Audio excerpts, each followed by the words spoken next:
এইভাবে তোমরা যদি নিরামিষ সয়াবিনটা রান্না করো খেতে দুর্দান্ত স্বাদ হয়। আজকে আমি তোমাদের সাথে শেয়ার করব নিরামিষ আলু সয়াবিনের ঝোল। এটা খেতে ভীষণ সুস্বাদু হয়। তোমরা গরম ভাতের সাথে বা রুটি, লুচি, পরোটার সাথেও পরিবেশন করতে পারবে। তাহলে চলো বন্ধুরা, রেসিপি শুরু করি।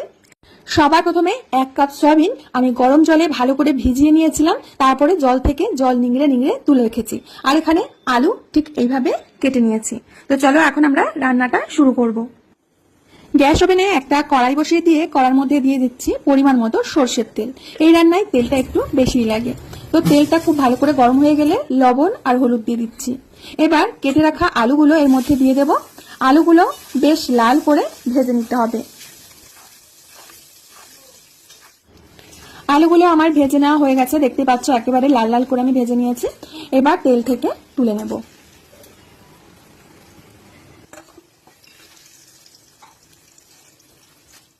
বাকি তেলের মধ্যে দিয়ে দিচ্ছি সয়াবিনগুলো।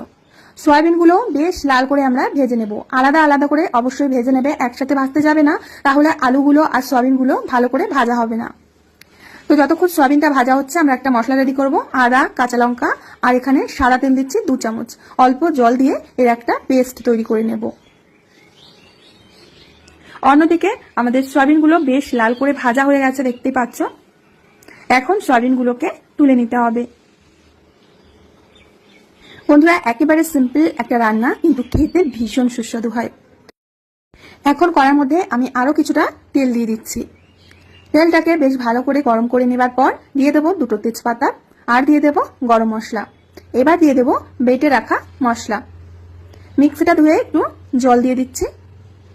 এখন এই মশলাটাকে কষে নিতে হবে। এর সাথে কিছু গুঁড়ো মশলা দিয়ে দেবো। 1 চামচ লঙ্কার গুঁড়ো, 1 চামচ জিরার গুঁড়ো, 1 চামচ ধনিয়া গুঁড়ো, হাফ চামচ হলুদ গুঁড়ো আর পরিমাণ মতো লবণ। এখন সমস্ত কিছুকে খুব ভালো করে কষে নেব। যখন এটা বেশ ভালো করে কষা হয়ে যাবে, ঠিক এরকমটা হবে, তখন এর মধ্যে দিয়ে দেব আগে থেকে বেটে রাখা টমেটো। 2টো বড় সাইজের টমেটো আমি আগে থেকে বেটে রেখেছিলাম। এবার টমেটোটাকেও মশলার সাথে খুব ভালো করে কষে নিতে হবে, যতক্ষণ না টমেটোর কাঁচা গন্ধটা চলে যাচ্ছে আর ওপর থেকে এরকম তেল ভাসছে ততক্ষণ পর্যন্ত কষতে হবে। তো মশলাটা আমাদের প্রায় ভালোভাবে কষা হয়ে গেছে, দেখতে পাচ্ছ ওপর থেকে তেল ভাসছে। তো এখন আমরা এর মধ্যে দিয়ে দেব আগে থেকে ভেজে রাখা আলু আর সয়াবিনগুলো। আলু সয়াবিনটা দিয়ে একসাথে খুব ভালো করে মশলার সাথে আরো 3 থেকে 4 মিনিট কষে নিতে হবে।